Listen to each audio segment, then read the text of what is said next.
Hello दोस्तों, स्वागत है एक बार फिर से आप सभी का मेरे चैनल हॉन्टेड नाइट्स में। अगर आप हमारी चैनल पर पहली बार आए हैं और पहली बार मेरी आवाज सुन रहे हैं तो इस चैनल को सब्सक्राइब करें और बेल आइकन जरूर दबाएं ताकि हर रात आपको एक नई और खौफनाक कहानियां सुनने को मिले।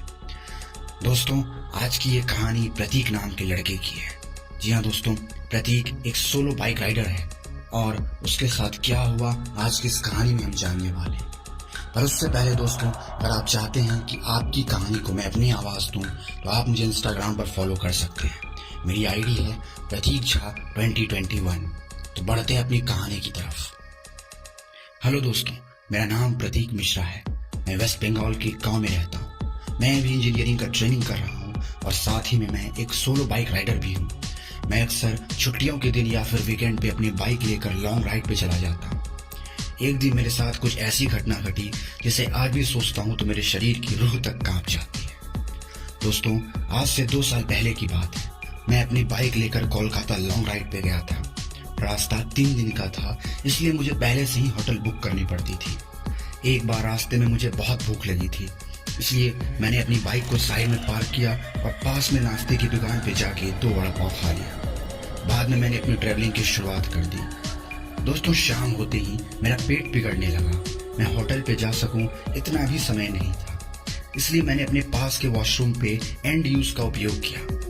दोस्तों, जैसे ही मैं वॉशरूम में गया, थोड़ी देर में वहां मुझे किसी के पायल की आवाज सुनाई दी। मुझे कुछ अजीब सा लगा कि जेंट्स वॉशरूम में एक औरत का क्या काम। इसी समय वहां की लाइट चालू बंद होने लगी और किसी के रोने की आवाज आने लगी, मानो कोई लड़की रो रही हो।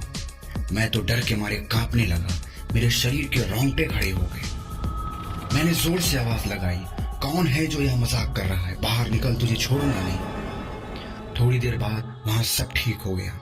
मैं जल्दी से बाहर निकलने की कोशिश कर रहा था, लेकिन वॉशरूम का दरवाजा खुल ही नहीं रहा था। मैं चौकीदार को आवाज लगाया तो उसके आके देखा तो दरवाजा बाहर से खुला था। फिर उसने आवाज लगाई, दरवाजा खुला है, आप थोड़ा धक्का लगाइए। मैंने धक्का दिया तो दरवाजा खुल गया।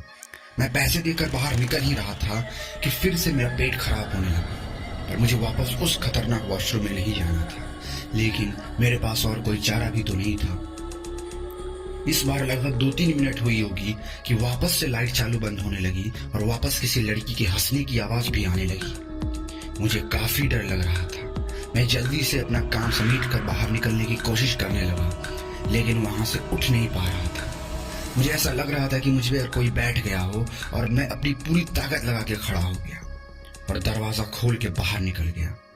बाहर देखकर मैंने देखा कि वॉशरूम का जो मेन डोर था वो बंद था और उस पर काफी सारे कीड़े मकोड़े चिपके हुए थे।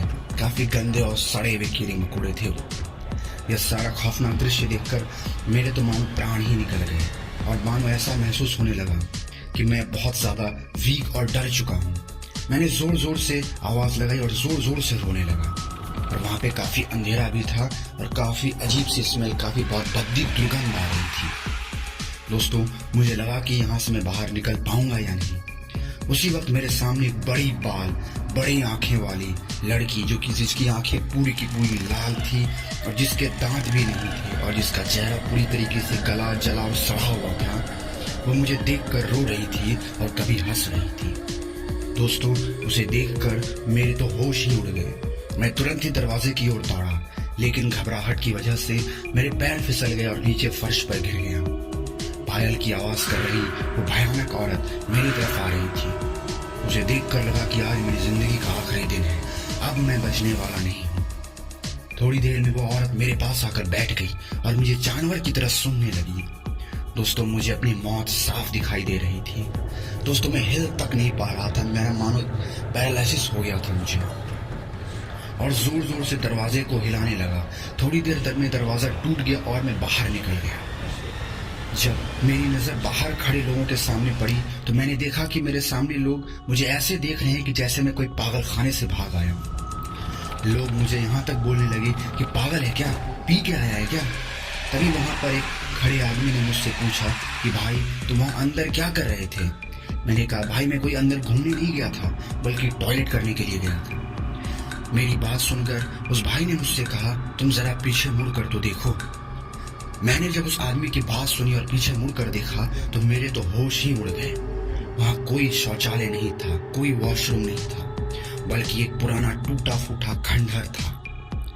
ऊपर वाले की मेहरबानी थी कि मैं सही सलामत बच गया और उस भयानक दिखने वाली चुड़ैल का चंगुल से भी बच निकला। दोस्तों, आपको मेरी यह कहानी कैसी लगी मुझे कमेंट करके जरूर बताइएगा।